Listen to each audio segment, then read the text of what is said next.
Assalamualaikum warahmatullahi wabarakatuh. Bismillahirrahmanirrahim.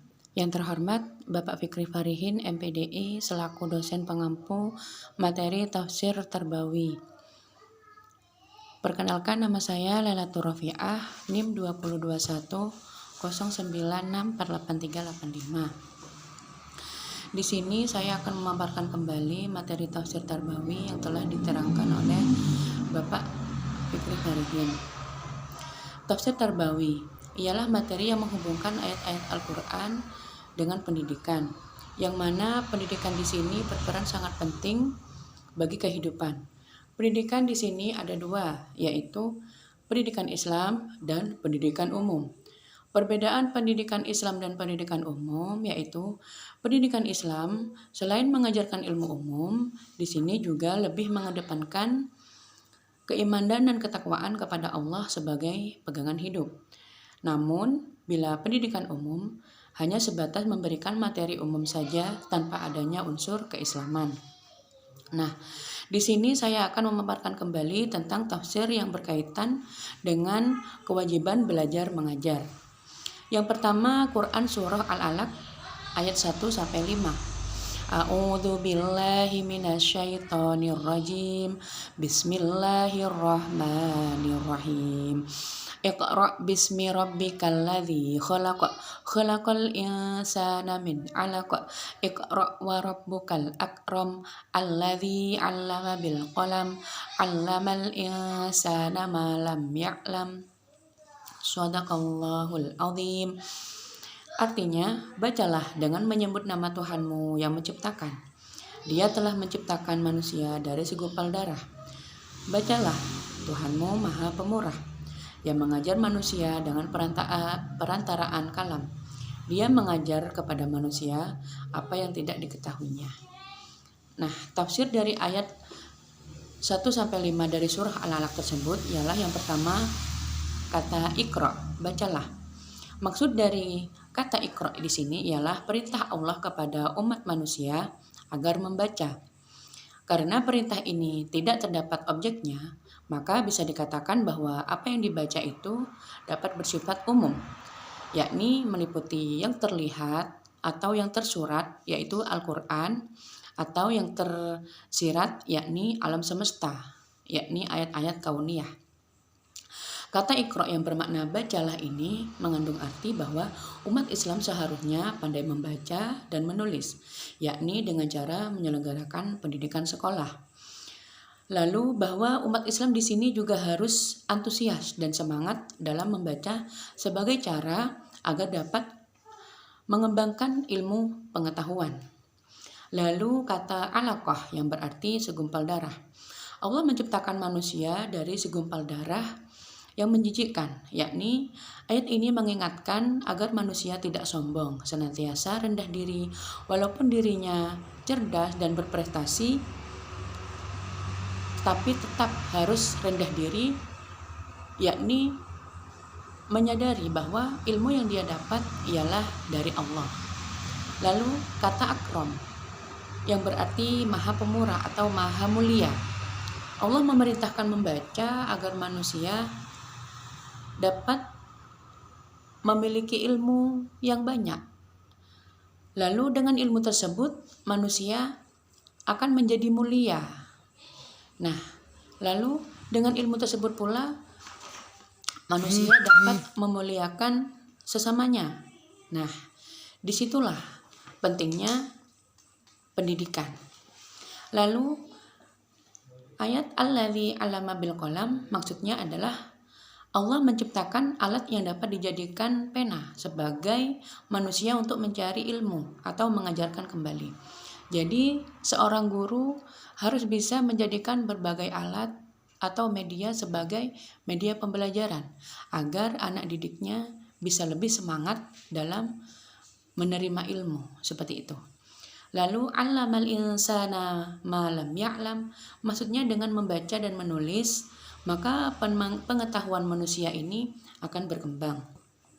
Nah, dari 5 ayat di atas kita dapat menarik kesimpulan bahwa Yang pertama, kemampuan yang pertama yang wajib dimiliki oleh setiap manusia ialah kemampuan yaitu belajar. Karena belajar adalah kewajiban bagi setiap muslim dan muslimah. Lalu berdosa bagi seseorang yang tidak mau belajar, dan berdosa pula bagi orang tua yang tidak mengarahkan atau mengajarkan putra-putrinya untuk mencari ilmu, terutama ilmu agama sebagai bekal hidup. Lalu umat Islam harus antusias membaca agar ilmunya semakin berkembang. Karena dengan banyaknya ilmu, maka peradaban manusia akan meningkat seperti itu. Lalu selalu menyadari dan ingat bahwa apa yang ada di alam semesta ialah ciptaan Allah. Apabila melihat alam yang indah, selalu ingat dan mengucapkan kalimat thayyibah seperti subhanallah, seperti itu. Lalu adanya perintah membaca ini juga agar dapat menyelaraskan antara ilmu umum dan ilmu agama, agar tercipta seseorang yang cerdas, yang beriman juga berakhlak mulia. Lalu untuk surah yang kedua yaitu Quran surah At-Taubah ayat 122. A'udzu billahi minasyaitonir rajim. Bismillahirrahmanirrahim. Wa ma kanal mu'minuna liyanfiru kaffah. فلولا نفر من كل فرقة منهم طائفة ليتفقهوا في الدين ولينذروا قومهم إذا رجعوا إليهم لعلهم يحذرون. Artinya, dan tidak sepatutnya orang-orang mukmin itu semuanya pergi ke medan perang. Mengapa sebagian dari setiap golongan di antara mereka tidak pergi untuk memperdalam ilmu agama? Yakni agar mereka mendapat ilmu dan agar mereka dapat memberi peringatan kepada kaumnya apabila mereka telah kembali, agar mereka dapat menjaga dirinya, seperti itu. Maksudnya ialah ini terjadi saat perang.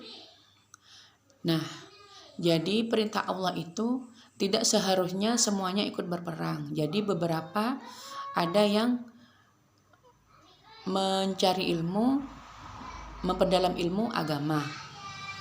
Nah, karena dari surah At-Taubah ini dapat kita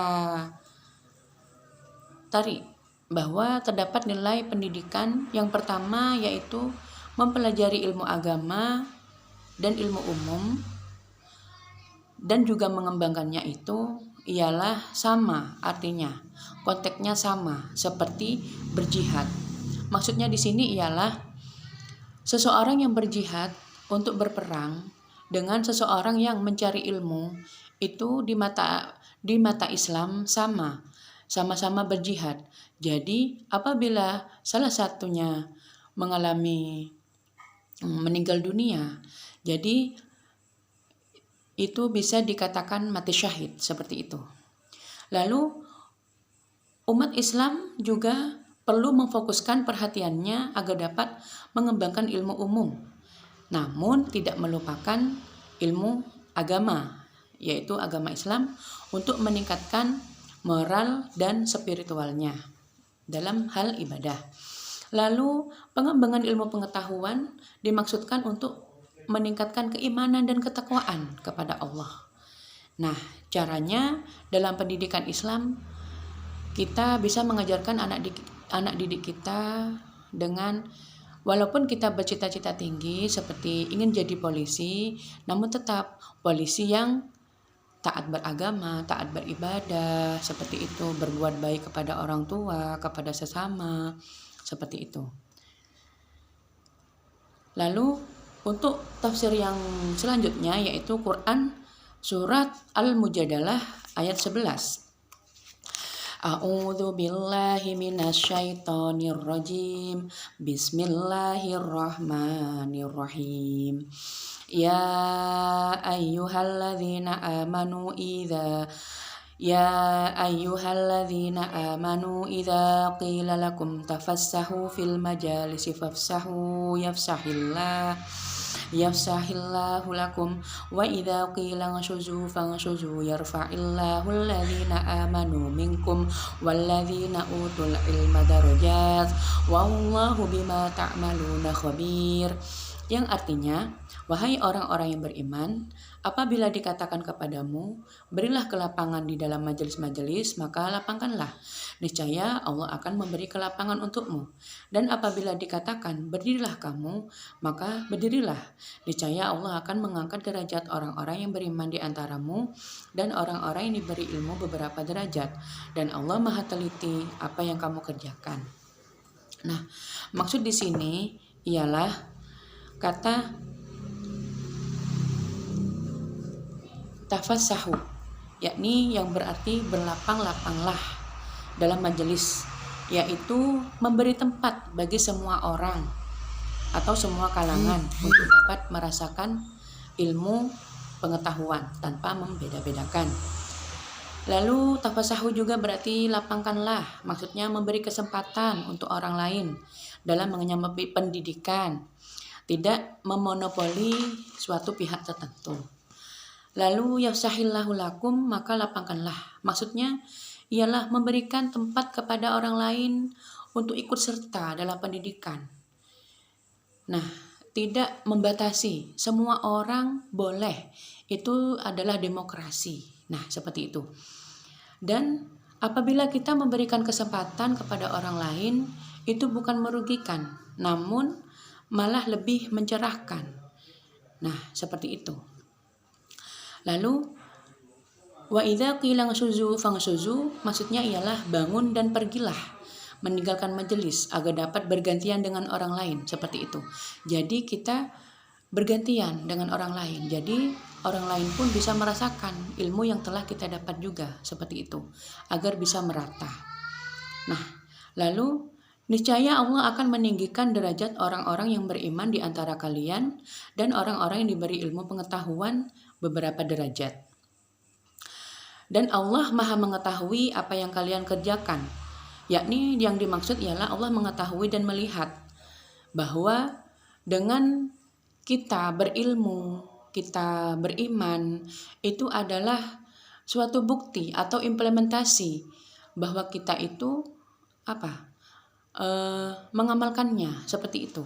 Karena bila kita beriman dan berilmu, maka akan membuahkan suatu perbuatan baik, seperti itu.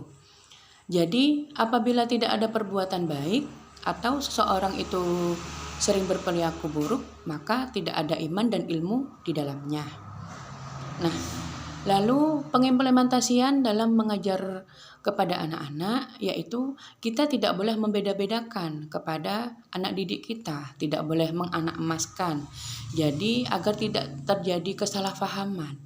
Jadi walaupun itu anak yang satu dan lainnya, kita harus bersikap sama, karena pendidikan itu sama, seperti itu.